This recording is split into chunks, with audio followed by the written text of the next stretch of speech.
Conversations with Bob and Sherry is where the extrovert artist meets the introvert engineer. It's where analysis intersects experience. Join us as we explore news and culture to better understand what's true and important. Hi, Sherry. Hey Bob, I decided to go all natural today. This is what a real woman look like. We get up early and ran around all day, and then now, I had like few minutes before our recording time, so I decided, you know what, I'm just gonna go natural. This is what most moms look like on a daily basis. That seems unfair, though, then. So you're a woman, look like a woman, regardless of whether you have makeup, regardless of the clothes you wear. I mean, you can have no clothes on and you look like a woman. Oh, I hope so. So that's an unfair advantage you have over the Well, other I women. never thought about that. Over the trans women, I do have an unfair advantage. I was born with the correct parts for my assigned gender is. So I should feel guilty about that. Well, Yeah, work on okay. that. I gotta work on that. I gotta really work on that. So I want to tell you, I listened to your interview with Joy, wonderful interview, and you know, that was a big thing when the Southern Poverty Law Association named Moms for Liberty as a hate group. You and I have interviewed, besides Joy, we have interviewed Brittany and Heather from the Washington County. They're the first founded the Moms for Liberty chapter in Western PA, and they've been doing very well. And by the way, they are coming on our show. They're going to Philadelphia after their conferences. They're going to come on our show and answer some of the questions you asked Joy as well. And I thought the interview was fair. I thought Joy did a great job. And as a mom, I'm not a member for Moms for Liberty, but I support the fact that it is a pro-education. There's nothing wrong if we want our children to learn reading, writing, math, science. And I also think a lot of the value things we need to kind of teach, the parents need to get involved with the school and teach the kids what's right and what's wrong. I was in the car driving while I was listening to the interview, and one of the things Joy said, well, if you wanted to get a subscription to your children for Pornhub, go right ahead. That's your individual freedom. Has nothing to do with me. So my son said, oh, should you get me a subscription to Pornhub? First of all, I just want to let you know, my son know about Pornhub before I did. I have no idea there's a website out there called Pornhub. So my response is, if you want to look at naked women, your father has a lot of Playboy magazine. He said, but I can't click on it. So I have no idea what that means. But as parents, my son's 12 years old, you can see what they're exposed to on the internet and social media. So as a parent, we already have to fight that, to tell your son what constitute as a good relationship, what constitute, how to respect women, all that stuff. So the last thing we need is the school providing reading materials at such a young age, not to help the parents, but it's fighting against parents, try to teach our children the basic morality, right? So I think that's my take on that interview, but I thought you guys did a fantastic job. Well, thank you. And I'm glad I wasn't going to say this because we talked a little before, but I will say I hope that April, the Shaler School Board member, decides to come on and talk because, I referenced her Facebook post in that other video, but you mentioned that because the kids are so exposed to this stuff early age, they don't need to see it in school.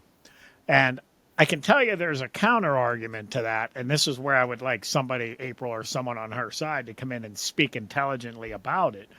That they would argue that's part of the reason that they want to have more comprehensive sex education in the schools. Now, I can put a lot more behind that. I've looked into this a little bit. But, yeah. So So, problem, the easy access to pornography for small children, two different views of it. One, you said they already have too much of a problem. Why do we bring it into schools?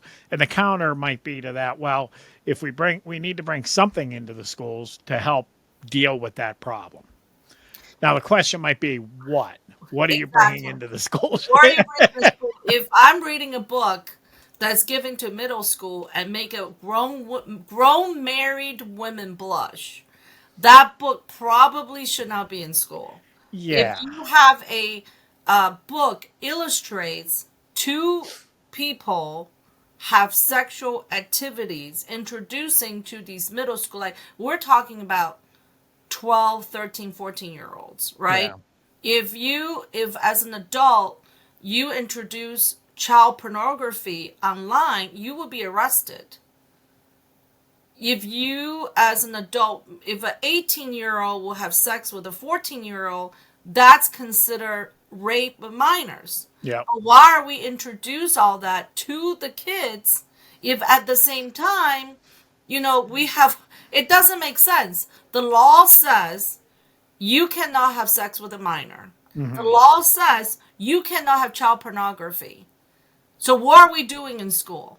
I'm all about comprehensive sex education. Like when I was in when we were growing up, we were shown videos about girls getting pregnant young, what to do if you have period, you're going through emotional changes, your body go through changes, here's what's going to happen to your body, here's how you're supposed to deal with it. We have school counselor to help us dealing with some of the emotional things, natural teenager, rebellious against your parents, that type of thing. But we don't have anything to say, here's how you have sex. This is how you do the oral. This is how you have sex with the same. I mean, that's just too young.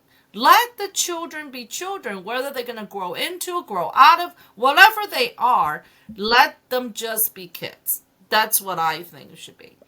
I agree with you. I also feel very strongly that, this sort of thing should never happen without parental involvement and never against parents' wishes. So that should just be a hard requirement going in. Absolutely. That said, I saw a post online about something shocking that the World Health Organization is doing. It was an upcoming seminar video thing. Well, I found the World Health Organization document that I believe this was referring to. And I said I didn't want to make the other side's case for them, and I'm not going to. I'm just going to explain to you what's behind some of this. So because what the World Health Organization is said, because there's so much child trafficking, there's so much abuse, exploitation, and children have access to pornography, that we need to have this they recommend this comprehensive sex education, globally.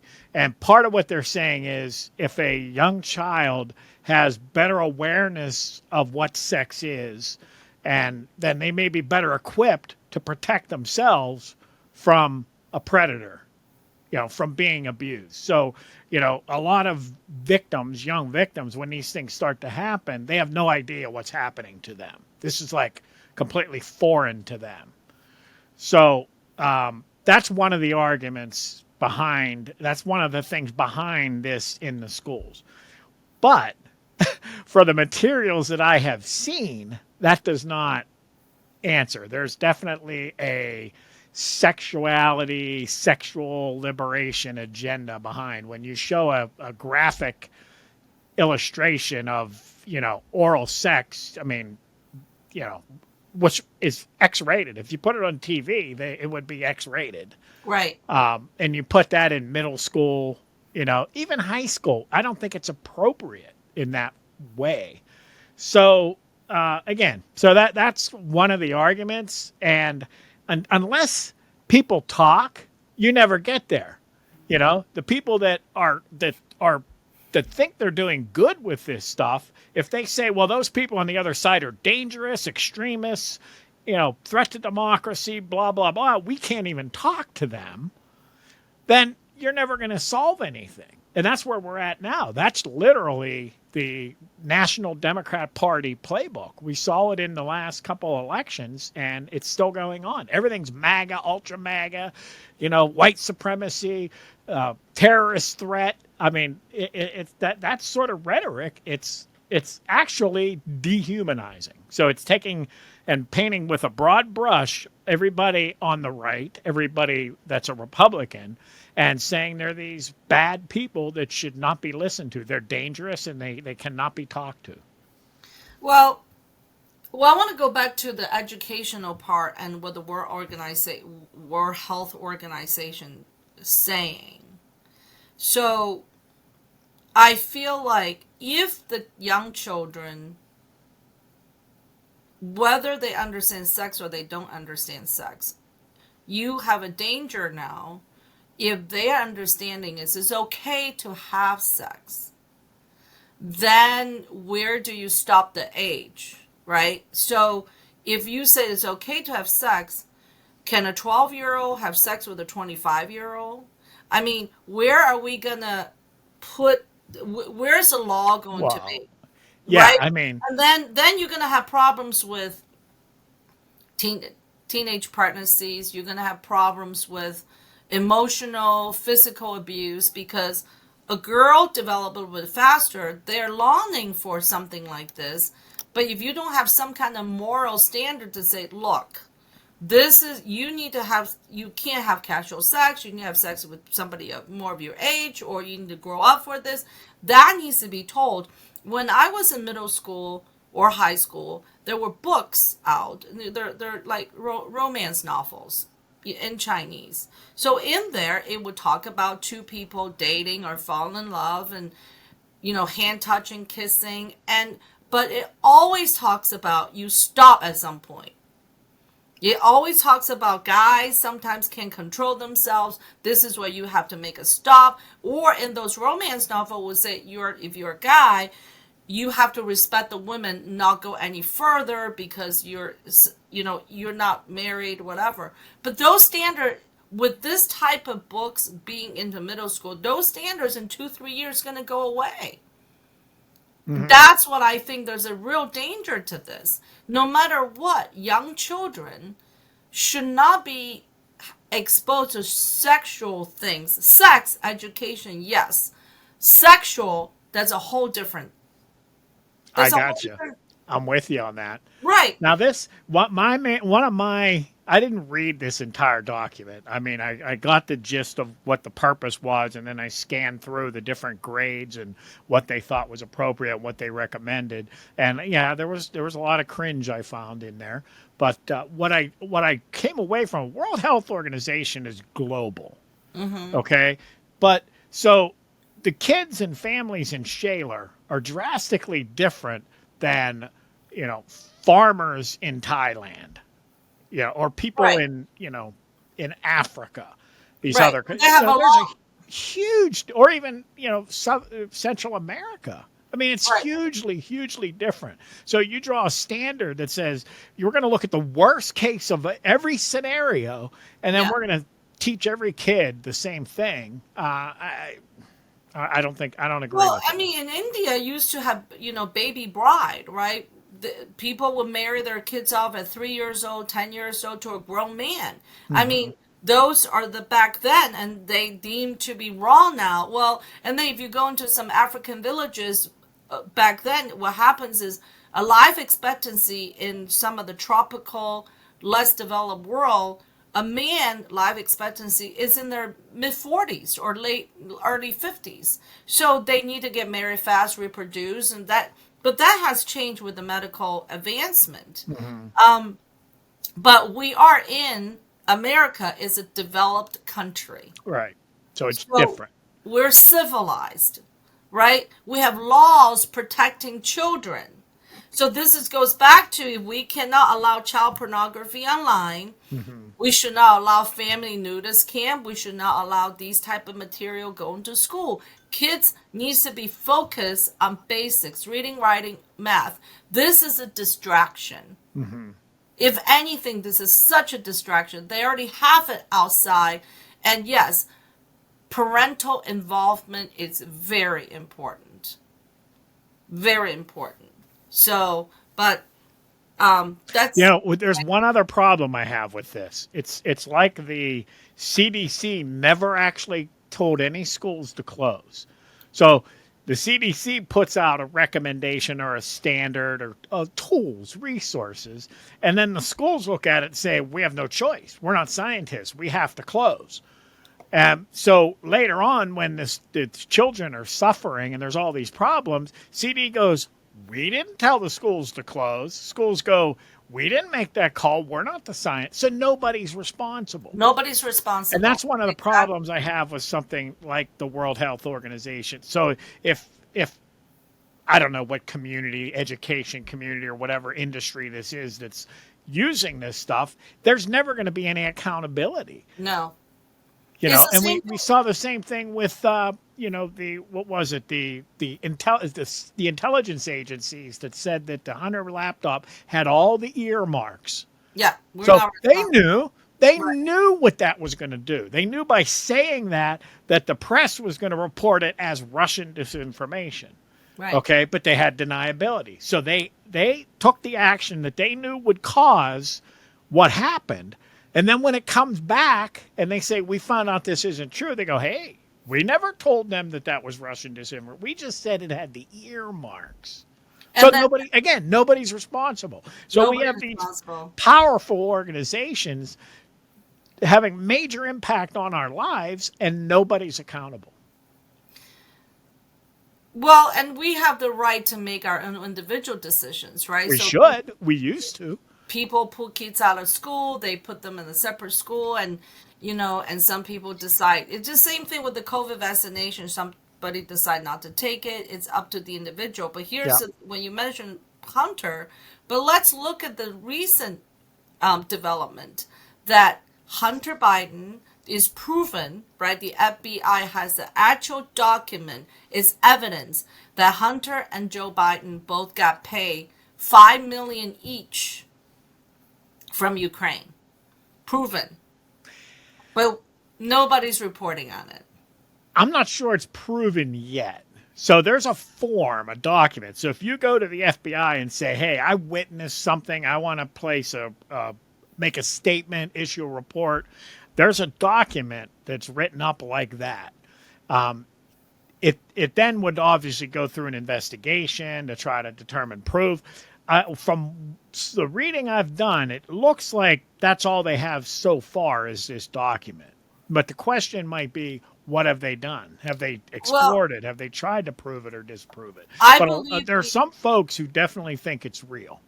Well, I believe the money is, Hunter definitely got $5 million, and then the other $5 million went to 9 different family members' LLC accounts. Right, okay. Including the grandchildren. All right, I missed that part. Yeah. The money's transferred. Good point. I did not look into the money. That was an issue I heard about. Go ahead. Yeah, the money is transferred. So we all know the money is transferred. So nobody's reporting on it. But then that's the significance of Biden. When the press asks about it, he goes, "Where's the money?" Yeah. So you're saying the money, there is somewhat of a trail, but it's through all these different LLCs. Different LLC, and then supposedly 9 family members got money from, it's all divvy up. So you have to wonder why the grandchildren got money from Ukraine, right? And so the same day this news drop is when the indictment also dropped on Trump. So now that's all we talked about is the Trump indictment. So that got pushed. Nobody talked about this, millions of dollars got transferred into the Biden family. And then also ignored the fact that China now is just sent 37 airplanes into the Taiwan airspace. And Taiwan paid $33 billion for weapons that we couldn't get because it's all in Ukraine. They need more anti-defense system, and we don't have enough bullets. We don't have enough army personnel. The only thing we have more than China is aircraft carrier and nuclear warheads. But who's going to use nuclear warheads? I think fighter jet bombers or something. Yeah. A lot. Yes. The one we have way more than them is nuclear warheads. Yeah, but who's going to use that? And for anyone that wants to look, you could Google Politico China war. The title of it is "The Pentagon is freaking out about a potential war with China." We need to put that link on our Facebook page Yeah. so people can look at it. Our government has been telling us forever since Trump how evil and bad Putin is. So no matter what, when they want to color somebody bad or whatever, it's Putin. Putin's sort of the devil. He's got the devil horns. So Putin invades Ukraine. And so, of course, we have to put everything we can into it, short of putting boots on the ground. And if you don't support that, then you love Putin. What's wrong Right. with you? So then we froze Putin's assets, his dollars. So China just walks in and says, we'll give you, we'll do trade with you. We'll buy your oil and pay you in the yuan, so you don't need dollars anymore. No Right. problem. So all the economic damage done by those sanctions went away within a year. It was gone. So it did almost nothing. It signaled to the rest of the world that, hey, if America wants to, they can freeze your assets and make you jump through hoops or do whatever they want you to do. So China is now using that to go around. But the war continues. And now we know from the Pentagon that the biggest problem we have if we go to war with China is we run out of munitions in like 3 days. We have enough weapons for like 2 or 3 days.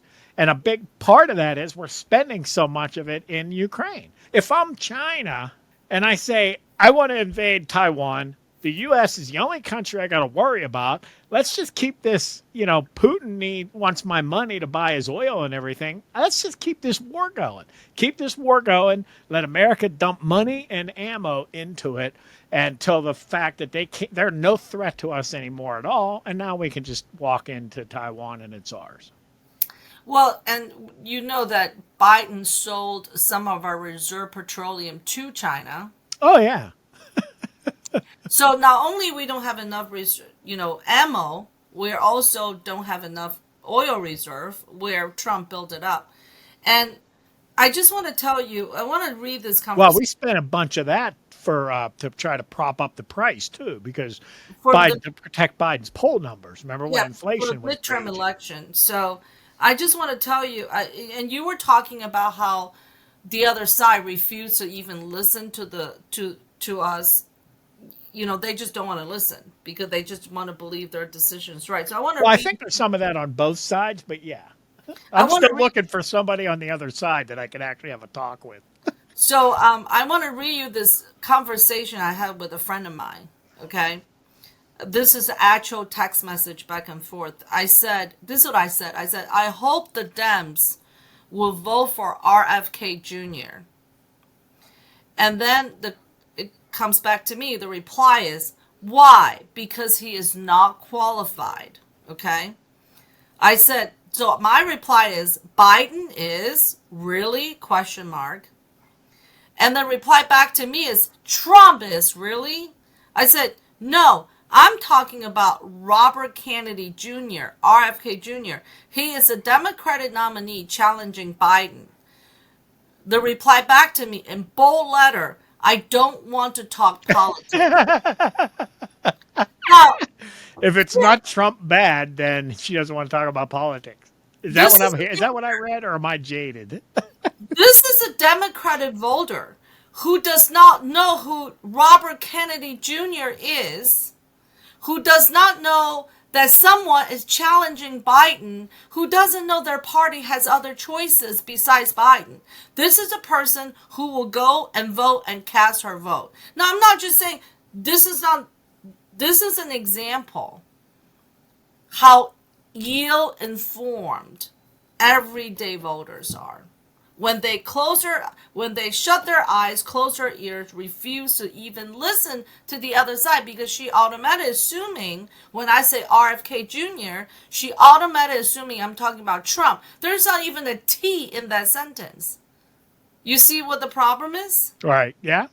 But whose fault is that, right? I'm not blaming this person. I'm blaming the media. The media is not giving RFK Jr. and the mainstream media. This is a Democratic candidate who will challenge Biden, who's an attorney, who's one of the Kennedys. They're not, just by announcing he's at 20% approval rating, they're not giving him a time of the day. I think that's absolutely ridiculous. We, on the Republican side, they know every nominee. There's 10 of them. Every nominee get equal times on television, but you have a Democratic guy who's running against Biden. They're not giving a time of day. And the voter like this doesn't even know he exists. That's a danger to our democracy. Yeah, well, people think and know what the media wants them to think and know. And refuse to listen and do their own research. I mean, she literally refused when not coming back to me. Oh, really? RFK Jr.? Let me look into this. I don't want to talk politics. Well, you vote. Oh, yeah, it's too I don't want to get too complicated. I just want to have my feelings affirmed. Exactly. So when the Chinese Red Army marching into the state of California start taking over America, maybe people will wake up. That'll be too late.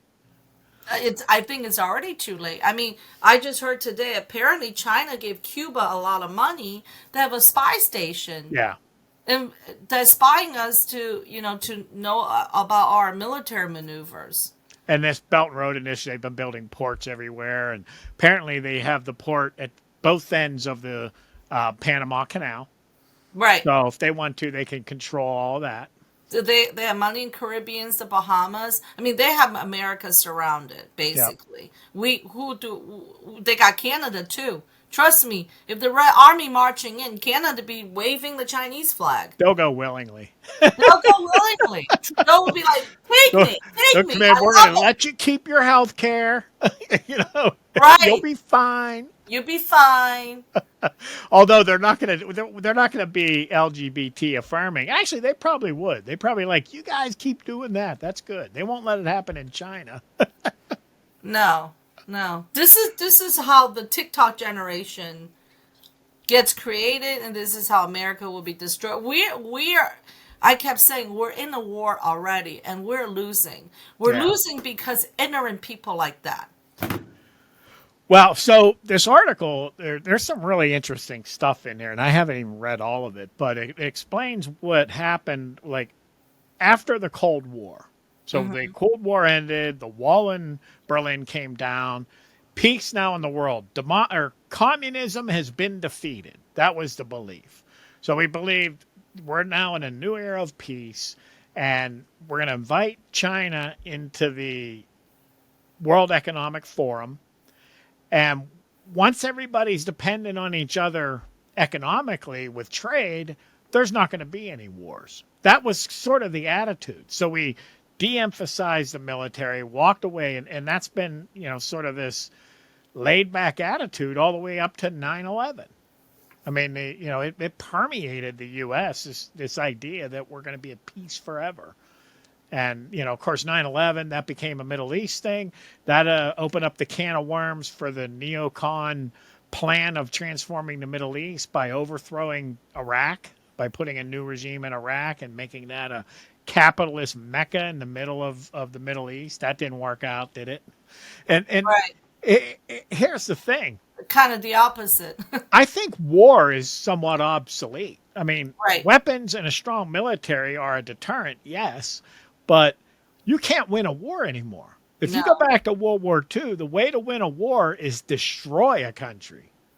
That's what Russia's doing to Ukraine. That country is destroyed. I mean, civilians die. It happens. Now, the ethics of the time, if you've had a munitions factory, you bombed it. A lot of bombs went around and hit other people. You didn't target civilians, but a lot of civilians got killed. Right. That's war. And you didn't stop until you wiped them out.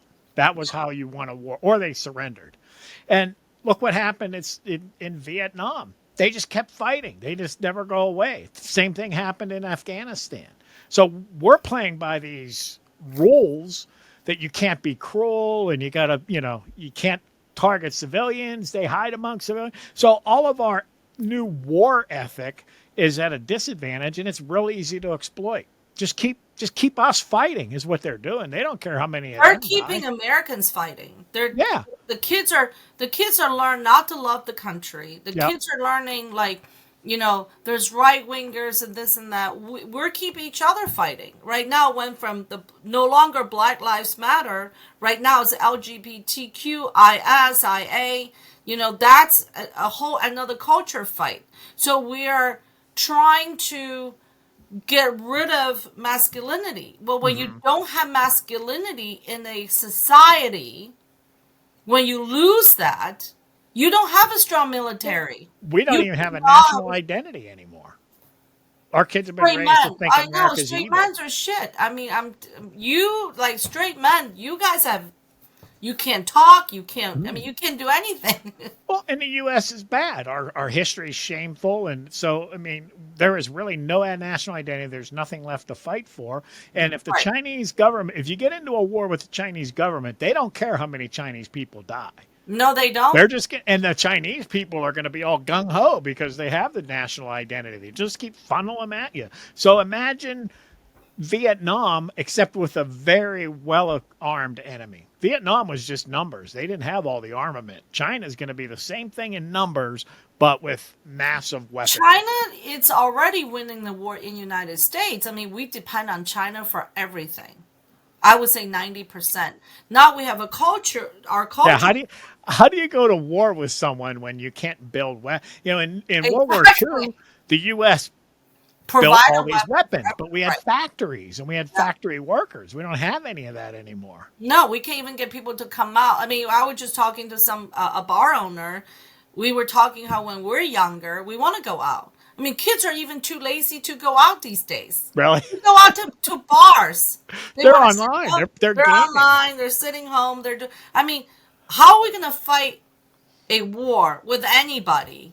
Yeah. If this is a generation that we have. They're feminizing the boys.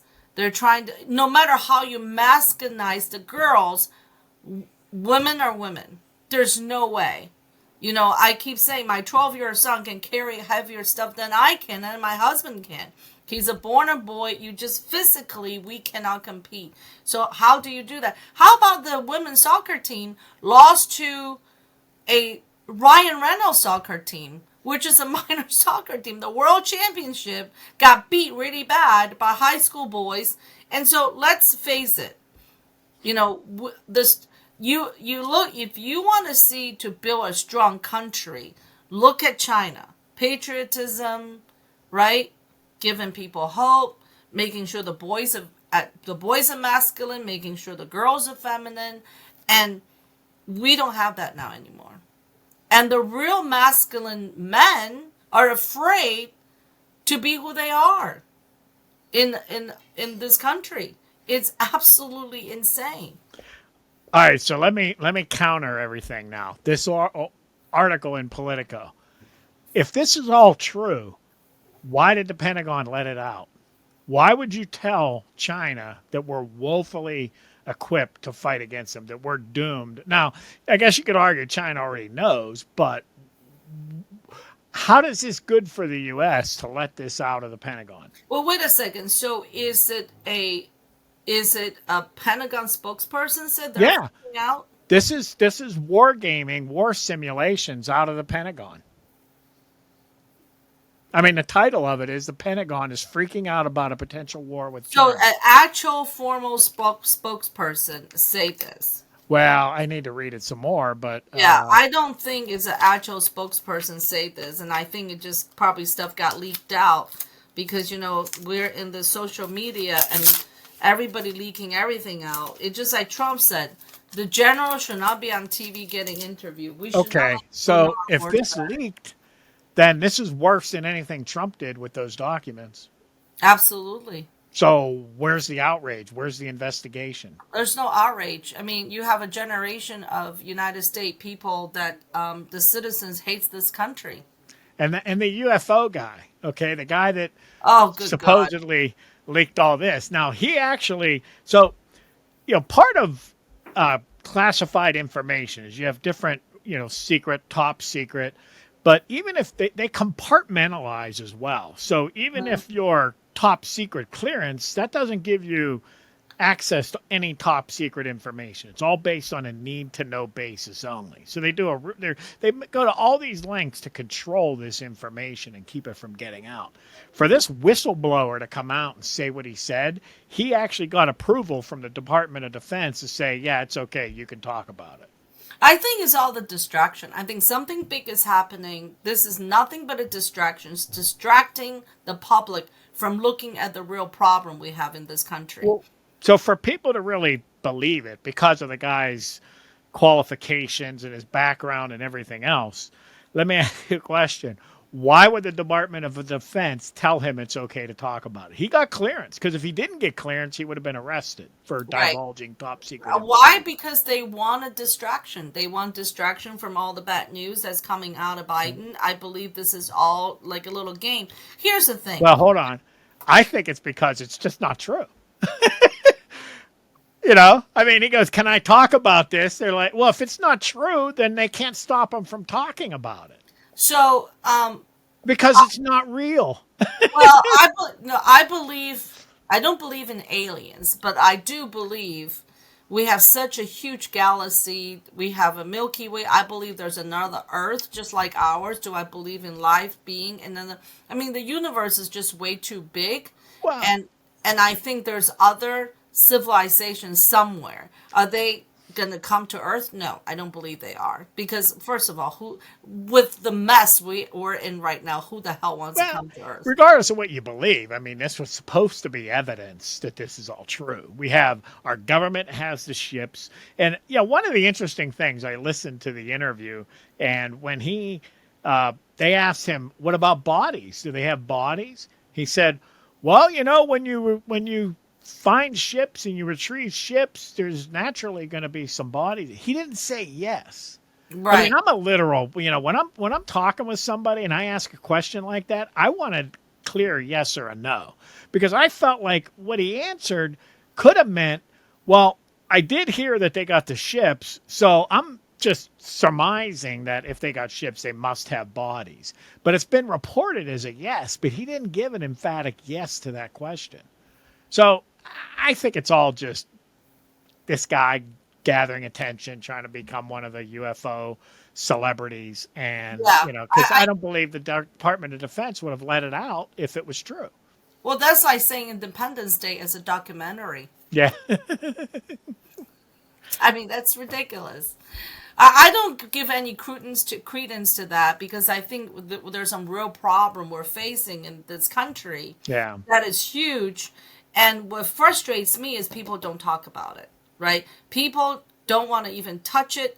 In China, it seems such a foreign thing for them. They don't understand the Belt Road Initiative. This happened before. Yeah. In the Tang Dynasty, China did the Silk Road. Remember the Silk Road? Mm-hmm. They traded with the Middle East. They expanded their influence throughout the Middle East and the Japan and Korea. Yeah. At one point, they were going to take over Japan and Korea. So, but China never did things. Most of the time, China say we never actively invaded any country. Mm-hmm. They just set their economic footing there. They take over area very peacefully, because if you give the money, you bribe the local officials, the politicians, you're going to get influence. It's done in a very business manner. So China really, if you look back in the Chinese history, I'm saying the real Chinese people, but there's Genghis Khan and there's a Manchurian took over China for 2 dynasties. But the Tang Dynasty and Han Dynasty is the Chinese, the Middle Earth, we call the Middle Earth people. When the actual Chinese, not the minority, manage China, it's always economic influence, right? They went to India to get the Buddhist Bible. It's always through culture, through finance. And that's exactly what they're doing right now. And I said this many shows ago, every Chinese emperor, let's forget about President Xi. He is the emperor of China in a different clothing. Every Chinese emperor wants to have a legacy, and Taiwan will be Xi Jinping's legacy. He's 60 some years old. He has another 5 to 8 years to go. He will want to take Taiwan because his predecessor took back Macau and Hong Kong. So now he needs to do Taiwan. That would be his legacy. And it's a perfect opportunity right now because we have a weak country. America is weak. And they use American democracy to basically divide United States. Yeah. I mean, I agree. I feel like we're just so easy to mislead and distract. And, you know, Americans don't want to hear real problems. I mean, they'd much rather They don't hear. want to hear real problems. They'd much rather hear, you know, half of my fellow Americans are Marxists or right wingers, dangerous people. They're all into that. Nobody wants to talk about what about China?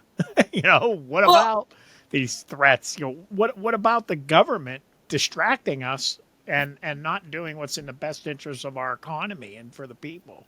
So let me think about this. When I was growing up, my parents said, well, you're young, you need to work hard. Bitterness before sweetness, right? Meaning you work hard, you reap the fruit later.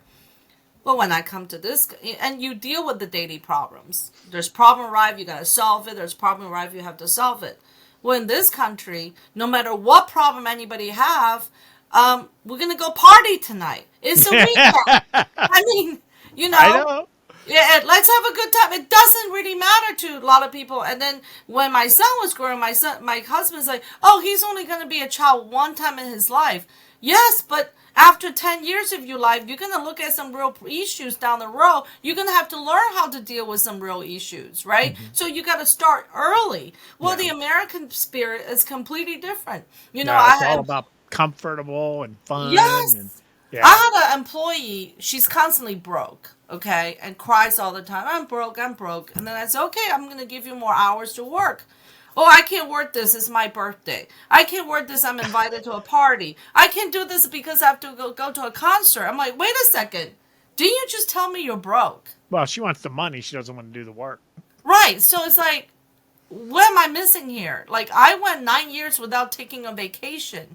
And how is it you are able to worry about birthdays? I go through many birthdays without celebration because you're busy working. So that part of mentality is just so different. It's so very different.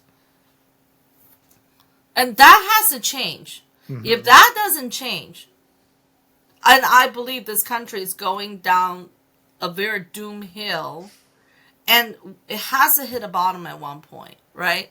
Because look at what happened to World War II generation. They are a hardworking generation. I think once it hit a bottom, when people wake up, they're like, wow, we have a country to save here. Maybe that's what this country needs.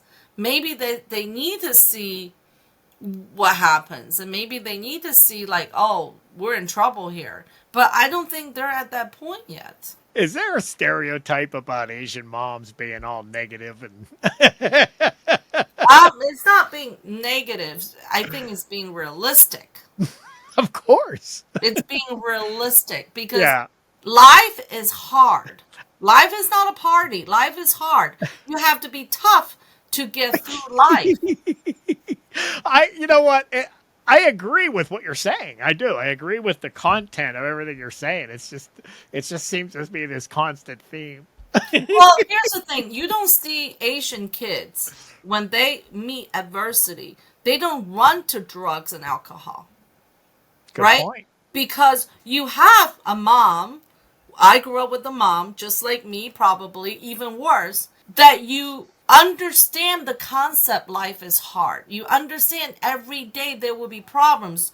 So it's like, yeah, there's going to be problems. We're going to solve it. So by the time we get to the workforce, we already have this understanding. It's not going to be peaches and. Where's the carrot? Is there a carrot? So the stick being life is hard. There's always going to be problems. You got to work your problem. Is there a carrot in there anywhere? The carrot is that you're this person that able to handle the problems. So that's growth. The carrot. So you grow in character. You grow in ability to solve bigger problems and. So when I run into a problem, I don't cry and don't know what to do, right? You see what I'm doing? I'm trying to make it a positive. It is Like, positive. I don't think it's I would negative. say you're stronger, you're more Right. prosperous, all these good things. You Yeah. made it. You don't cry. No, I mean, what I'm saying is like, I see young Oh, you do you, people. by the way. I'm just enjoying Yeah, the fact. I see young people or even older Americans. Oh, I got a problem. So instead of I got this problem. Let's figure out how to solve it. Instead of saying that, I have a problem. They're completely paralyzed. They shut down. Yeah. Shut down. I'm gonna deal with this later. Now I'm gonna take a swip of the weed, relax my mind, and life is great. But guess what? Your problem are still going to be there, right? So the carrot of having a strong character, having the ability to get through life, that is the carrot. The carrot is the fact that life is hard, but I know how to do life. You see what I'm saying? Yeah, I would say you get stronger. You Yes. become more prosperous. The problems that used to be like seem so insurmountable for you are like nothing. Okay, Yeah. you get better at that. Now you can tackle bigger things. So if you even look at it as say problems or what's between you and achieving something, Right. the better you get at overcoming those obstacles and problems, the greater the achievement. It's The not a big greater the deal. happiness. By the way, I liked or was it your mother who said that takes the bitter before the sweet? That's not my mother said. That's the entire Chinese culture. See, I preached that to my kids. I didn't use those words. I said, the temptation is, I just want to relax. I want to have fun. I want to do this. But I said, as long as you've got work hanging over your head, you can't fully enjoy it. You need to take care of your responsibilities, take care of your work, and now you can go have fun. That's where the drugs and alcohol comes in, because in order for your Then mind, they can forget about it. right? That's where that comes in. Instead of tackle your problems on the daily basis, you just go So you create this guilt and this negativity and this feeling of inadequacy, and I'm not able to. So all this everything gets all and then you just numb it with drugs. That's what exactly. And that doesn't happen when we're growing up, right? No. Because you have a problem, and then like, okay, my mother cannot be here with my sister, then now I gotta learn how to change diapers. So you get through that. You're like, by the time you're 5, you're like, I can change diapers. It's not a big deal, right? Then you go like, well, my mother opened up a store. How do we keep the store going? Well, we're gonna go door to door to sell milk delivery.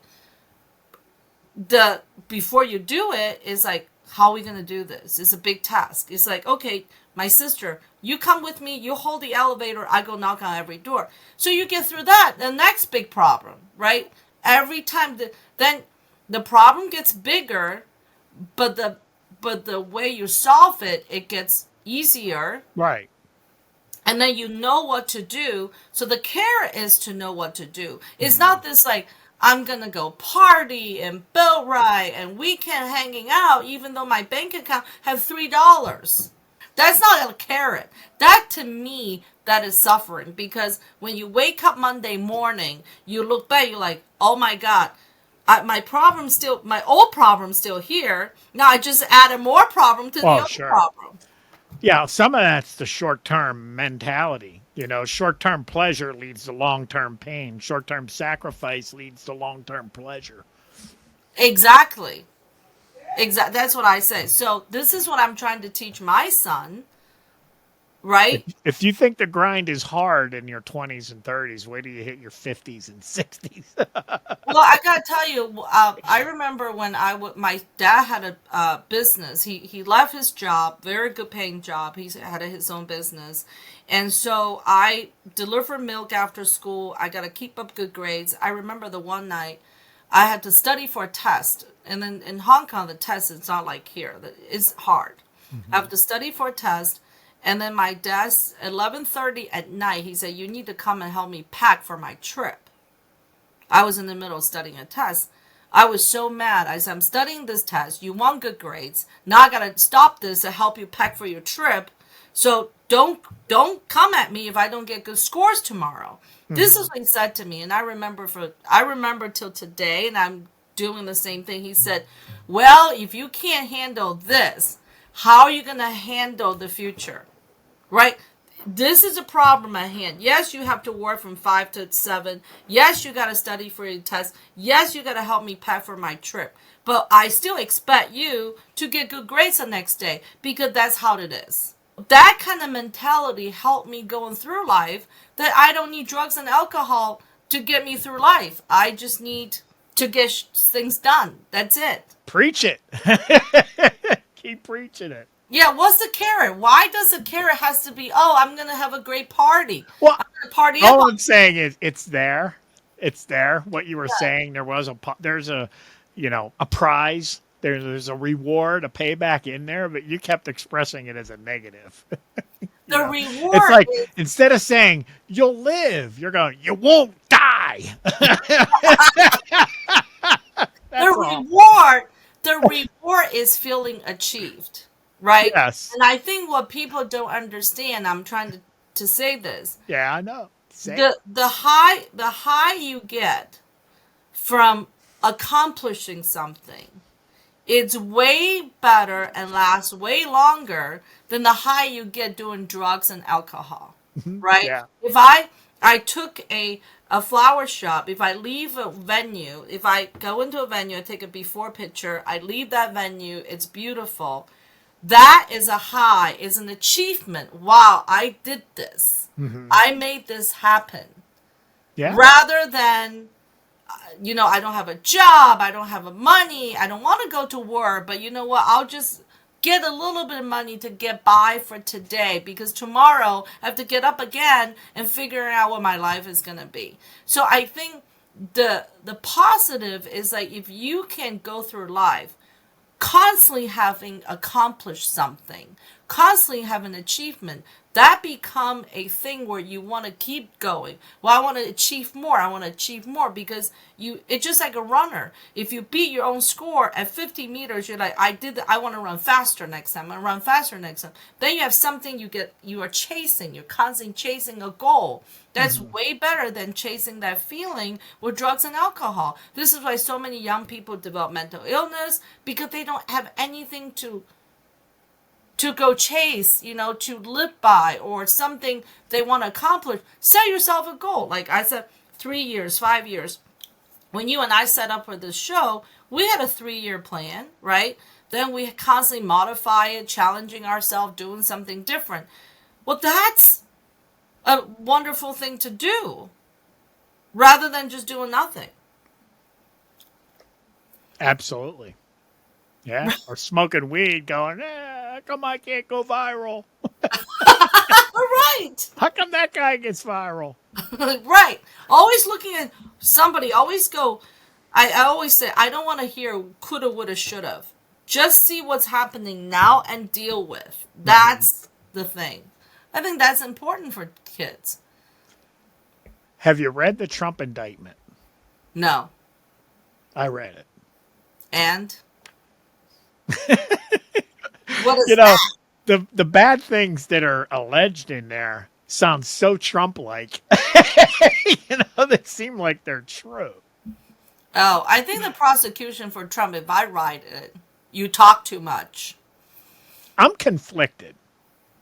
I'm conflicted because, for example, I believe the seeds of what happened on January 6th, the seeds of that were sown during the summer of 2020 when the media and everyone excused all this extremely violent, horrific activity around the city. I agree with that. I think the mindset, the messaging you put out there to people is, if you feel aggrieved enough, if you feel passionate enough about your cause, then, a protest that gets a lot of attention is what you want. Right. Okay. So I think, and I think all the crime we're seeing is a direct result of discrediting police Mostly getting peaceful frustrated. protest with the car burning in the background, right? Right. Mostly peaceful, yeah. So I believe, and the same with the border. So I think, I didn't vote for a wall. when I voted for Trump. I voted for a tough border policy. And the reason I believe we needed tough border policies, I think that's good for the U.S. and I think it's good for the immigrants because Right. there's too much exploitation. This has been well known since way before Trump, by the way, the stuff that's happened, the exploitation of the people coming here. So I believe that you have to have laws and you have to enforce your laws to dissuade people from doing certain things. Right. So when I read the things that Trump supposedly did, I'm like, I mean, so supposedly he had military secrets, like, I don't know, I can't remember exactly the one. It was the one was about the weaknesses of a certain country or the military strategy, that kind of thing. There was one case where he was accused of wanting to start a war with another country. I don't know which country that was. So the media went out and said that Trump was, questioning, can't we invade this other country and blame it on someone else or something like that? Well, he had a document that he held up and said, here, General so-and-so or this military advisor guy, he was the one that said it. See, it's right here in this document. By the way, this is top secret, so I can't let you get too close to it. But so now I don't know if the guy wasn't even close enough to read it, but he was kind of, this was an author, someone writing a book. And, so he was doing it in a braggadocious way. See, this proves that I didn't say that it was them that were saying it. And this is, by the way, this is military secrets, and I can't really let you see it too close. That's the kind of thing that, and then they, they have text messages between his aides and everyone where they're moving the documents around. And then, the people, when they interviewed them, they said, no, I never knew anything about this or that. So they had direct evidence that these people were lying. There's a conflict there, right? It's this whole banana republic thing. It looks externally like you're soft on everybody else, but real tough on Trump. Now, maybe Trump, it wasn't the documents so much as the way he handled it. And so on one hand, I think if he really did do those things, then I could see them wanting to pursue it to make sure nobody else does this, because it does sound pretty bad. Wait, what about Hillary Clinton smashing cell phones and using bleach bits and having a surfer in her bathroom? I mean, she was the Secretary of State. I agree. So you can't say, well, this is bad. And, Trump, the biggest crime Trump commit is he talks too much and he's so egotistic and he's an asshole. He's a giant asshole and he challenges everybody. He picks up every single fight. He's petty. But that's his crime. To me, that's his crime.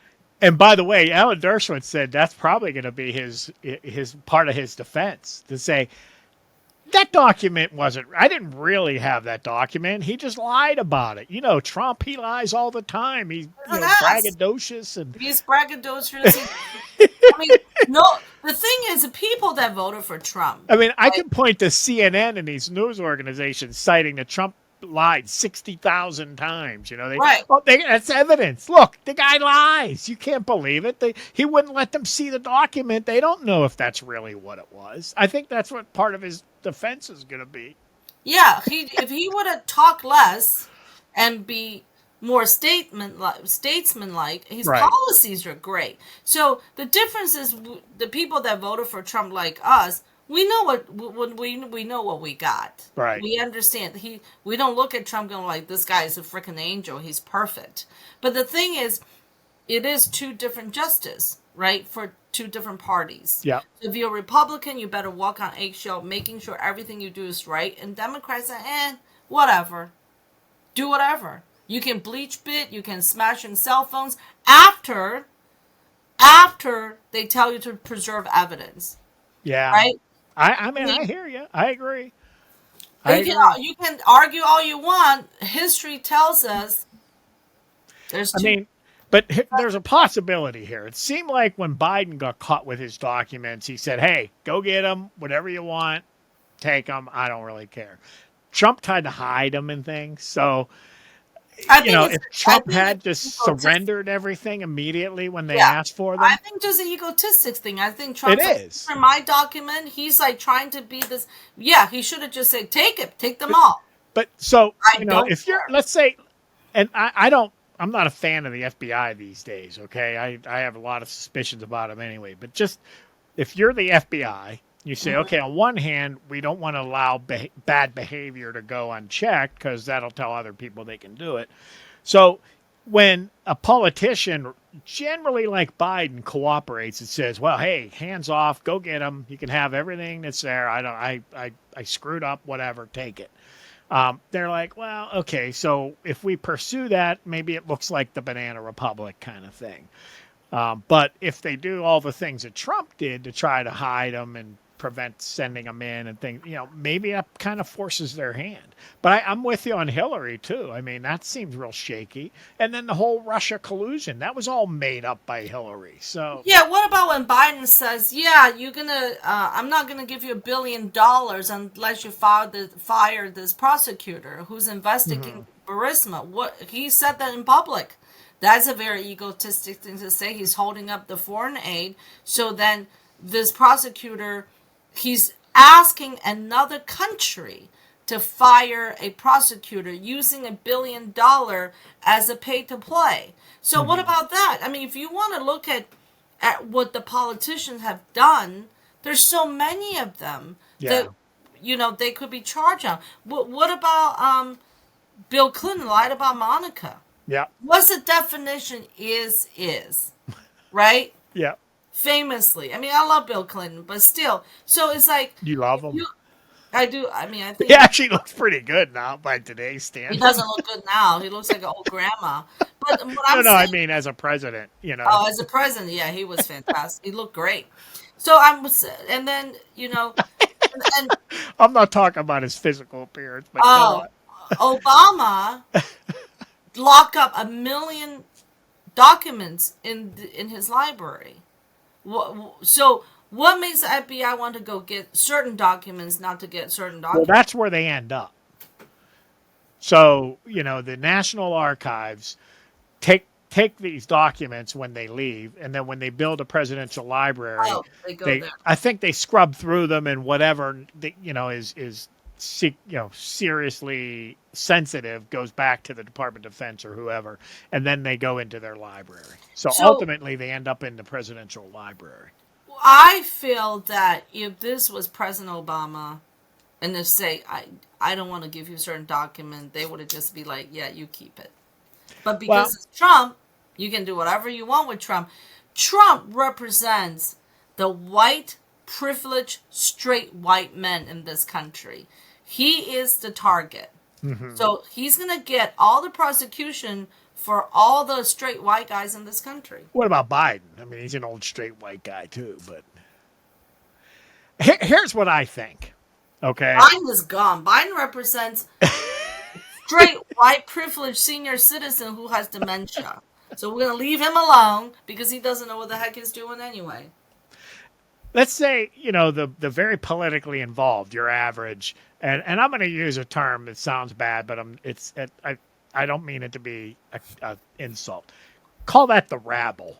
Okay, so you have all the people like us going around going groomers and pedophiles, and on the other side they're going right wing extremists and threat to democracy. So all this name calling and things go out, and somewhere in there is the real issues, right? Right. I think what our side needs, because we always have the media against us, we always have the messaging of the left, and the media just works so nicely.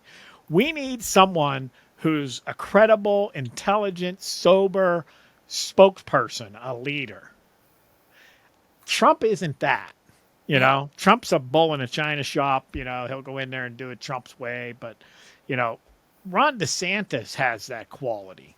He sounds reasonable. They say all these crazy things about him, but then when he speaks, it makes sense. And, Right. he doesn't fly off the handle and things No, like he's that. very disciplined.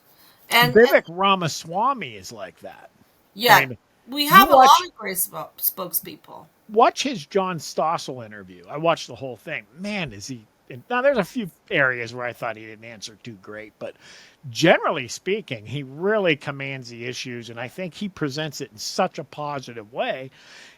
That's what the right needs. That's what the conservatives, the Republicans need, is someone like that. Now, I agree that he doesn't really have a shot right now, but I also think the primary, that's part of what I think a primary might be for, to see these up and comers and to, Right. and so there's certain people that aren't going to listen to Trump, but they're going to listen to a Ramaswamy, or they're going to listen to a DeSantis. So sometimes, not if you get like Pence in there, I don't know what he brings to the table. Nothing. 9 is probably too many. But I think Right. having, a fair amount of people like that draws in more attention, gives credibility to the message. But then, the laggards drop out before the primary. Throw your endorsement behind the leader and drop out. Ramaswamy, I just want to tell you, is a product of an Asian immigrant mother. Yeah. Just like me. Right? Indian mothers keeps coming back to that. Indian mothers and Chinese mothers are not that much different. So Ramaswamy is a product of immigrant parents from Asian countries. So I just want to point that out. But I think Trump should drop out. I think Ron DeSantis is the guy. Yes, he's very eloquent. He presents his point of view. It comes across very nicely. I think there's a lot of great voices in the Republican Party, but they're all being squashed by Trump. So, Trump should not be the representative for Republican Party. Absolutely not. There's a lot of good people here. And, I don't know what the primary is going to be, but yeah, there's a lot of great stars in the Republican Party that actually are very moderate. Mm-hmm. And so they're not extreme, not like the other side. So I think if Trump would drop out, he saves himself and he saves the Republican Party. But he probably is not going to drop out because he's his own worst enemy. Let's wrap this up. Yeah, there's a lot here. It was just definitely a free form. So yeah, and I have to tell you, people like the free form. I got some feedback. Thank you, Bob. Another episode of. Next time I'll put some makeup on. I gotta get some Dylan Mulvaney makeup tips. I think you're rocking the no makeup, just come as you are. Thank Make you. a statement. Maybe that's what women need to do, is say, look, I'm a woman no matter what I do. I don't need help. And we love it. Yeah, we love it. So, all right. Thanks, Sherry. Have a good one.